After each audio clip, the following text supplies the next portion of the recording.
2013 সালের 4 ডিসেম্বর আমার বাবাকে বাসা থেকে তুলে নিয়ে যাওয়া হয়। 2013 সালের 4 ডিসেম্বর মোট 8 জনকে তুলে নিয়ে যাওয়া হয়। বসুন্ধরা থেকে সন্ধ্যাবেলায় সুমন চাচুর সহ 6 জন এবং রাতে আমার বাবা সহ আরও 2 জন, মোট 8 জনকে তুলে নিয়ে যাওয়া হয়।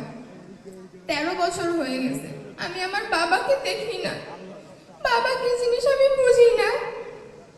আমার বাবাকে যখন নিয়ে যায় তখন আমার 3 বছর বয়স ছিল। আমি তখন বাবা মানেটাও বুঝতাম না। আমি যদি তখন জানতাম আমি আমার বাবাকে হারিয়ে ফেলবো, তাহলে আমি আমার বাবাকে জড়িয়ে ধরে একটু কান্না করতাম। আমি আমার বাবাকে আর কখনো পাবো না, আমি এটা কখনো জানিনি। আমার বয়সটা যখন বাবার হাত ধরে ফুটপাত দিয়ে হেঁটে হাঁটা শেখায়, সেই বয়সটায় আমি আমার মায়ের হাত ধরে বাবার ছবিটা ঢুকে দিয়ে আমার বাবাকে দাঁড়ে দাঁড়ে খুঁজেছি, কিন্তু আমি আমার বাবাকে কোথাও পাইনি।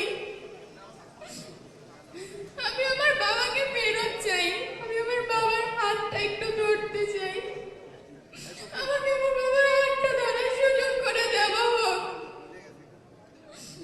আমি স্বেচ্ছাসেবক দলের প্রতিষ্ঠা বার্ষিকীর দিন এই মঞ্চে দাঁড়িয়েই বলেছিলাম, তারেক রহমান চাচ্চু খুব শীঘ্রই দেশে ফিরে আমার বাবার সাথে কি হয়েছে সেটার বিচার করবে। আজ চাচ্চু আমার পাশে বসে আছে, আজ আমি সেই একই কথা বলবো।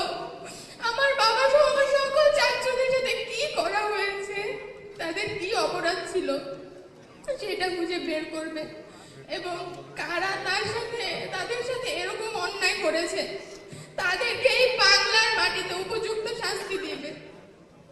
5 আগস্টের পর তো সবার জন্য দেশ স্বাধীন হয়েছে, আমাদের জন্য স্বাধীন হয়নি। আমরা আমাদের বাবাদের এখনো পাইনি। যতদিন পর্যন্ত আমার বাবা সহ আমার সকল চাচুদেরকে আমরা ফেরত না পাবো, ততদিন পর্যন্ত আমাদের জন্য দেশ স্বাধীন হবে না।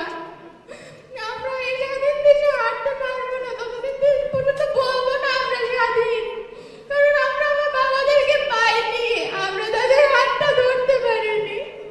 আমাদের হাজারো কথা, হাজারো স্বপ্ন, হাজারো ইচ্ছে মাটি চাপা পড়ে গেছে।